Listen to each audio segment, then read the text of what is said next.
me to tell you. But anyway, back to what we were talking about.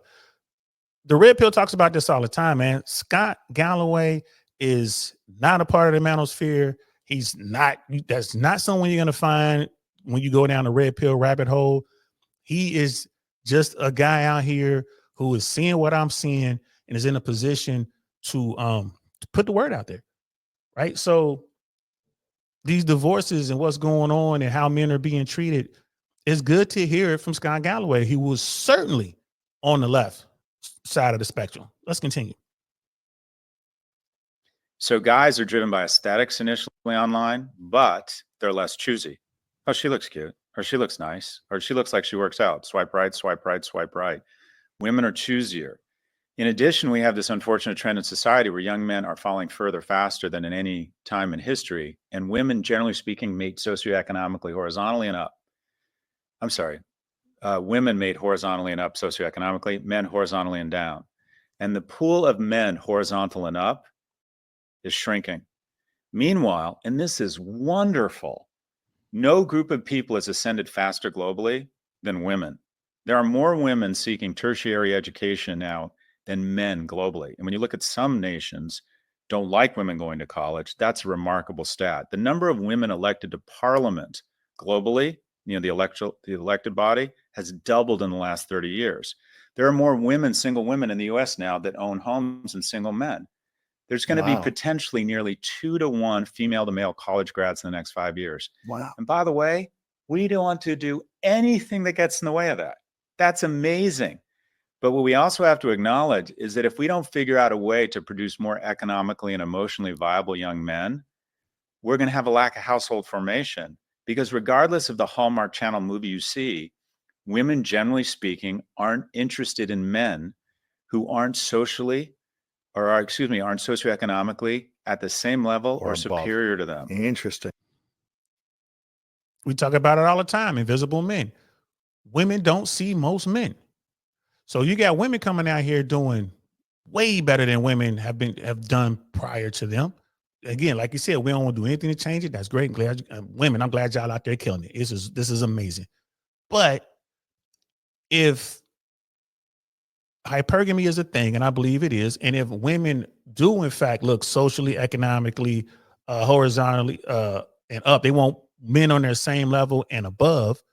If that's what they're looking at, and she's in the top 15%, there's not a lot of men to pick from, right? And this is when you get into that, the shows like Fresh and Fit and whatever podcast, when they point this out, right? You guys are competing for, the best of the best. You guys are overlooking 85% of men out there, and you're competing over the top 15. And of the top 15% of those guys, how many guys are out there single, looking to be in a relationship, heterosexual men that are available and want to get down? Bro, those dudes have all the power. You got all these women coming after them because men don't care. Like,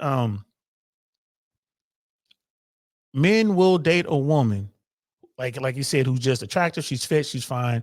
I could be driving through Burger King or driving through Starbucks or wherever and just see a beautiful woman dropping fries at McDonald's, or see a beautiful barista making my coffee or whatever, which I don't drink coffee, so it'll probably be like a hot chocolate. You know what I mean? Whatever it is I'm getting. And she's fine and she's beautiful and she has a nice smile and she's friendly. And it's like, yo, what's up? Let's get together. Let's go out. And she says, yes, that's it. That's all a dude needs. But there is no dude that's going to have a woman see him, stacking the shelves at Walmart, or, cleaning the floor in the bathroom at their favorite nightclub, and be like, oh, you're a handsome, strong, strappy fella. Why don't you let me take you out, sir? That's not going to happen. Now, if the dude has game, he can overcome his place in society. He can overcome that with his game. Because he can, sit there and just hit her with the holla, holla, holla, holla, holla, holla, holla, holla, holla, and she falls for it. All right, I've seen that. I've seen that a bunch of times. That does happen. But she ain't trying to marry dude. She's not trying to, because in her mind, she's like, I don't want to take care of this man. I ain't taking care of no man. I could do bad all by myself, or whatever they say. I ain't taking care of no man. Well, it's like, well, dang on, baby, what do you want? Like, this dude, the perfect mate for you, perfect fit for you. He's going to do everything he needs to do to protect you, but you're not going to talk to him because he's not making $350,000 a year. It's not very many people who are. And this is how it works, right? This is how it works. Ladies, the more success you have, the harder it's going to be for you to lock down a dude. Y'all keep going after the same guys, and you're competing with all the other ladies. So you get mad at the dude because he's smashing all the chicks. He's smashing all the chicks because they all throwing it at him. I see it all the time. I'll just be posted up somewhere like, wow, I can't believe this woman is literally throwing herself at this guy. Because in her mind, she's thinking, well, we'll have sex and then, my sex is the best sex ever and he'll be with me. Like, nah, baby. Like, you were number 3 that day for that dude. He had a really good week. And he's not going to marry you, but he'll smash you all day, all night. You know what I mean? Dusto's in the building. What's good, fam? Scam likely. So, ladies, this is just something you got to look at. This is what the manosphere talks about. It is what it is, but let's continue. Oh, there's all kinds. When the woman starts making, or the wife in the relationship starts making more money than the man, the guy is 3 times more likely to be on erectile dysfunction drugs. Really? And a lot of that is his own issue, his own weird sense of masculinity and his own insecurity. I didn't know that. But again, those 70% of divorce filings filed by women, and we never want to have an honest conversation about this, right? Because anything that in any way might portray one sex as not being our vision of how the sex is portrayed in media means you're anti-women. I don't think that's true at all. 70% of those divorce filings, and the number one source of that divorce filing, there's really 3 things. He has an emotional breakdown, he loses his business, or he declares bankruptcy. That's the biggest cause for women wanting to file for a divorce. When he's no longer a viable provider. Wow. Notice he didn't say anything about cheating. When the money stops flowing, when he's not the provider anymore, he's not doing what he was doing from the beginning. He lost it. He stumbled. He lost his business. Right? Let's say, these athletes go through this a lot. You got these guys, pro athletes or whatever, actors and this and that. They're doing really good. They're killing all this money, and then they can't do that anymore, and the money goes down. Right? So it's like, bam, your net worth was, 450 million. You had to walk away from whatever sport that was or whatever it is you were doing. You're not, you're not viable in the industry anymore as much. So now your net worth has gone down to 50 million.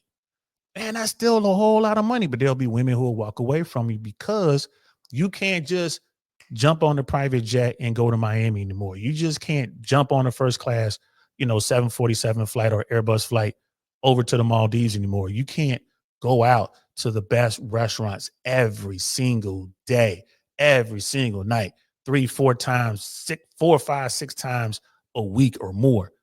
You don't have the private chef, right? You had to downsize. So you're not living in a big house anymore. You had to sell some of your property. So you don't have the condo anymore. No more helicopter flights for dinner, right? Because it's a big jump. You're going from, $500 million or so down to 50 million. That's a big jump. That's a big jump down. And there are women who are like, nope, I want the absolute best. Now, there are women out there who don't care about these sort of things. There are.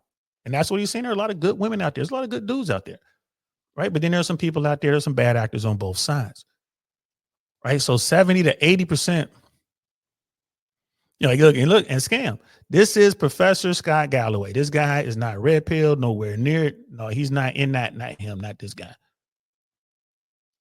This guy, this guy right here, Professor Scott Galloway, right? He is politically, I would definitely say he's on the, liberal side. This is a guy who's been through the divorce thing or whatever, but he's just putting the information out there, bro. I didn't know that thing about the erectile dysfunction. I've been with a lot of wealthy women in my day. I never had to take blue pills. I don't get that. But to his point, he was like, that's on him. That's the man. Yeah, I could, there's a lot of dudes out there, like, you have a problem being with a woman who is wealthy. I don't have a problem being with women who are wealthy. I don't have a problem at all. Right. And if it comes to a point where I don't want to do something and they try to use that wealth to pressure me or get me to do something I don't want to do, or they start talking crazy, like, I bought you this, I bought you that, I did this, that. Okay, cool. You just walk away. I ain't mad. Yeah, you just walk away. That was fun while it lasted. You just walk away. But you got dudes who can't do that. You got dudes, for whatever reason, they got to be the guy. I've seen dudes go out here like the man, they got bread, they doing this and that, and then they come across a woman who is, 1,000 times wealthier than they are. Trust me, those women are out there. And then a guy, guys think he's doing hot, he's doing good because he's making $150,000 a year. He bumps into a woman who's making, around base pay 625,000 with bonuses somewhere around $2.6 million a year every year. Some years are better depending on the bonuses, but that baseline, that baseline doesn't change. This is like, yeah, I just got another increase to my baseline. So now I'm up to 500,000 a year, whatever, $600,000 a year, whatever. And then the bonuses of whatever happens with the bonuses. They come across women like that and their game falls apart because their whole game was based on the fact that they had the money, they had the perceived leverage. Now you're dealing with a woman who is doing things you can't do, going places you can't afford to go. And she's like, oh, no, it's fine. You can come with me. Like, yeah, we're about to, hey, I'm going to New York. Can you get off? He's like, well, I can get off. Well, come on, let's go to New York. She takes you to Fort Lauderdale Executive, right? And then y'all jump on the Citation 10 and fly to New York. And you're sitting there stunned, like, oh my goodness, she got you clutching the pearls. Like, oh my goodness. Like, yeah, you know what I mean? And their game fall apart because the core of their game was just having money. Now the money's gone and they don't know how to deal with that. I've seen dudes fall apart and I've seen dudes who had nothing still thrive because their game is not based on that. Their game is based on them. They're like, I'm the man, whatever. I'm supposed to be on this private jet. Nah, she got it. You got those dudes. So, I mean, it's crazy. But yeah, it's 70 to 80% of divorces are initiated by women. And he's saying that of those, like the top, the top issues are financial. I'm telling you, bro, everybody keeps saying like, oh, she left you because he was cheating. She cared less about the cheating part. When women at that level leave a very successful dude, they leave because the dude ain't making as much money. Miss AKA lady. It's like, you don't have to make $300,000 a year to take care of yourself. If a man can't stand on his own 2 feet, how is he going to guide me? He can't even figure out your own life. Yeah, properly. Yeah, I'm not listening. I mean, I hear you.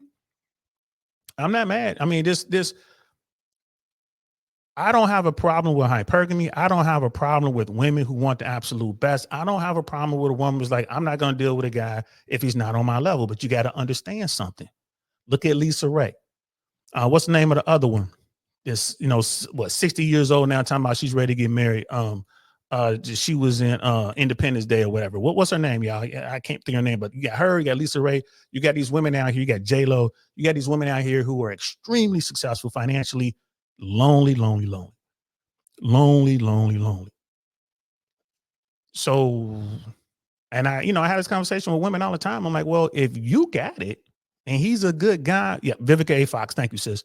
If you got it and he's a good guy, he's perfect for you guys. You guys are a good pairing. He's the perfect significant other. Why does he have to make as much as you? But to Mrs. AKA lady's point, like he doesn't have to make $300,000 a year. But my question to you, love, is if he's making $35,000 a year and he's living pretty good, like he's in Florida making 35 grand a year, he has a small house, maybe that, he got his house willed to him from his parents who are no longer around, so he could pay the taxes.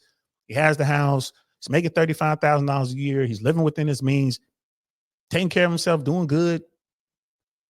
Right? A lot of women will overlook that man because he's only making $35,000 a year. He can't afford to buy me he can't afford to buy me an Hermes Birkin, or he can't afford to buy me some Louboutins or whatever, or buy himself that and this and that. He doesn't want any of that. But he's a good guy. He's a great man. Right? So, like, it is what it is. Like, women don't want to go back in lifestyle. That's the point. That's yeah. Yeah, bro. That is a fact. That is a fact. And there's some women who don't care about that sort of thing. I'm telling you, I know some people who have been married. I talk about Jay Swans and his, his beautiful wife, my sister, Naya, my queen Naya. And they do great. They have no problems going up and like upsizing and downsizing and doing what they need to do is best for them and their family. They have no problems doing that. You have some people that only go one way and they will risk everything and ruin the family just to go that way. So again, it depends on who you choose. You know, depends on who you choose.